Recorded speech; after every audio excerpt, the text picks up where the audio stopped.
AWS a 32 régions. Donc 32 régions, ça fait pas mal de régions.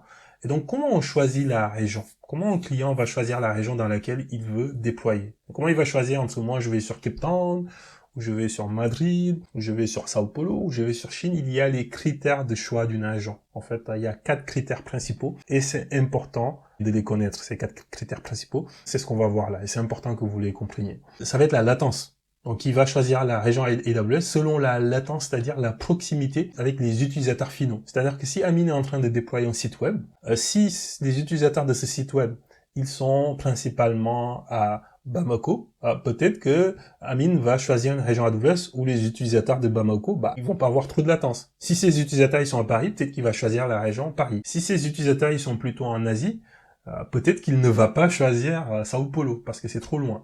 Donc, les premiers critères de choix d'une région, c'est la latence. Quelle est la région qui offre la meilleure latence pour mes utilisateurs finaux? Et pour ça, je vais vous partager un site. Donc ça s'appelle cloudping.cloud. Et donc du coup, ici, vous pouvez venir sur ce site. Vous allez sur AWS Ping. Et ça vous permet de faire un ping, c'est-à-dire de mesurer la latence entre votre localisation et toutes les régions AWS. Et ça vous permet de voir quelle est la région AWS qui offre la meilleure latence par rapport à là où vous êtes. Si vous êtes à Paris, Bamako, Rabat, Casablanca ou Dakar, si vous venez sur ce site, vous faites HTTP ping, et là il va pinguer toutes les régions AWS. Si je déploie un site web dans la région de Paris, voilà, si j'y accède, j'ai à peu près 10, 20, bon voilà, ça passe sur internet, donc il recalcule, il réactualise. Mais voilà, c'est la région AWS qui offre la meilleure latence par rapport à ma localisation. Vous, si vous faites le test, vous allez sûrement avoir des résultats différents. On voit que Londres, c'est pas mal, parce que ça reste de l'Europe. On voit que les États-Unis ont commencé à aller sur les 200 millisecondes. Et si on descend tout en bas, on voit que si je déploie un site web à Séoul ou à Sydney et que mes utilisateurs ils sont à Paris, c'est peut-être pas une bonne idée parce qu'ils vont avoir 600-700 millisecondes. Donc peut-être que si je regarde que la latence, je vais peut-être choisir Paris ou Londres, en tout cas une région AWS en Europe. Voilà. Premier critère, c'est la latence. Deuxième critère, c'est le prix. Pourquoi? Parce qu'on est en train d'expliquer que les services AWS ont des prix, le pay as you go. J'utilise un service, je démarre un serveur. Ce serveur, il a un prix. Si je le fais tourner pendant 2 jours, au bout de 2 jours, enfin à la fin du mois, AWS va me dire « Ah mais tu as utilisé ce serveur pendant 2 jours, donc je te facture les 2 jours d'utilisation du serveur que tu as utilisé, ou de la base de données. » Sauf que les prix, c'est pas exactement les mêmes selon les régions que vous allez choisir. Si vous avez fait tourner un serveur dans la région Cape Town, ça va pas être exactement le même prix que si vous l'avez fait tourner à Dublin ou à Sao Paulo. Voilà, il peut y avoir des variations. Et donc, pourquoi? Parce que les tarifs AWS varient d'une région à une autre. Et vous, en tant qu'entreprise, peut-être que vous allez regarder le prix et vous allez dire, bon, ok, si j'ai le choix entre Paris et Francfort, au niveau de la latence, c'est à peu près la même chose. Peut-être je vais voir la région où les prix sont un peu plus bas et peut-être je vais aller déployer dans cette région-là. Les prix sont publics. Les prix à AWS, vous allez sur le site d'AWS, tous les prix sont publics et donc vous pouvez comparer les prix et vous pouvez voir quelle est la région qui offre un prix qui est un peu plus faible qu'une autre. Là, ce que je vais faire, en fait, je vais vous montrer dans la région Virginie du Nord, par exemple, le prix d'une instance T4G Nano. D'accord, ça va être plus simple ici. Donc, une instance T4G Nano, donc comme on disait tout à l'heure, c'est 2 vCPU, 0,5 Go de mémoire, en fait. Elle va coûter, j'agrandis un petit peu, elle va coûter 0,42 centimes de dollars par heure. Donc, je la fais tourner pendant 1 heure et AWS va me facturer ça si je suis dans la région Virginie du Nord aux États-Unis. D'accord? Donc retenez bien, 0,042.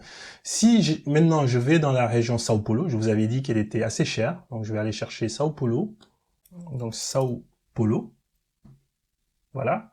Donc la région Sao Paulo, la même instance, donc avec 2 vCPU, 0,5 Go de mémoire, on voit que ce n'est plus 0,042 centimes, on est passé à 0,67 centimes de dollars.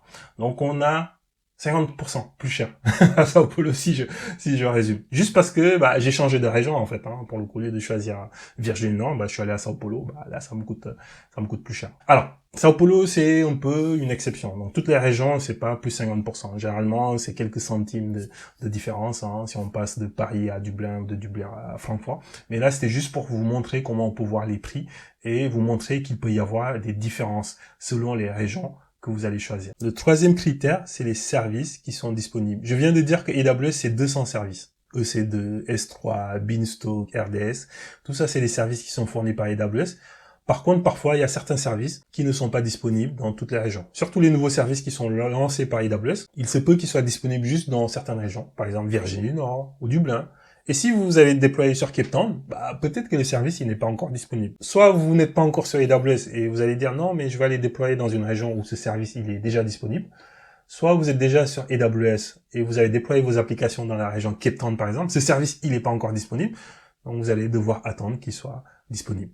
Ce critère-là de dire je choisis une région selon les services qui sont disponibles, c'est vraiment pour les nouveaux clients qui vont aller sur le cloud AWS. S'ils y vont parce qu'ils veulent utiliser le service qui fait de l'IoT XYZ, ils ont intérêt à regarder si ce service IoT XYZ, il est bien disponible dans la région qu'ils veulent choisir, tout simplement parce qu'ils vont sur le cloud pour utiliser entre autres ce service-là. Et ce qu'on est en train de dire, c'est que tous les services ne sont pas disponibles en même temps dans toute la région. Quatrième critère, c'est la conformité, ou la réglementation. C'est ok, je vais sur AWS, je choisis la région, je dois choisir une région, mais moi, je suis dans un pays ou dans un secteur où on me dit je dois pas héberger les données en dehors du Sénégal ou en dehors de l'Afrique ou en dehors de l'Europe. Et donc la réglementation de ce pays ou du secteur, ça peut être un secteur bancaire, ça peut être un secteur de l'assurance, peut vous obliger à héberger ou à aller vers une région et pas une autre. Imaginez que Madame Silla, elle dit, ok, moi je vais aller sur le cloud AWS, et par exemple au Mali, on dit, non, en fait, toutes les données des citoyens maliens ils ne doivent pas sortir du continent africain. Donc Madame Silla, elle n'a pas le choix, elle va choisir la région Cape Town. Si les données qu'elle manipule, en fait, il n'y a pas de problème par rapport à ça, parce que c'est pas des données de citoyens, c'est pas sensible, voilà, c'est peut-être des données anonymisées. Peut-être que Madame Silla, elle peut choisir n'importe quelle région dans le monde. Typiquement, retenez à ce stade que la conformité ou la réglementation peut vous dire les données ne doivent pas sortir, par exemple, du continent européen. Et dans ce cas, vous êtes obligé de choisir une région AWS en Europe. Donc, ce qui est important, c'est pas tant ce que AWS fait, mais c'est vous. Qu'est-ce que vous faites comme business et qu'est-ce que la réglementation dans votre business ou dans votre pays dit par rapport aux données que vous manipulez. À partir de là, en fait, vous saurez ce que vous pouvez faire et ce que vous ne pouvez pas faire. Dans quelle région vous pouvez déployer des applications ou dans quelle région vous ne pouvez pas déployer des applications.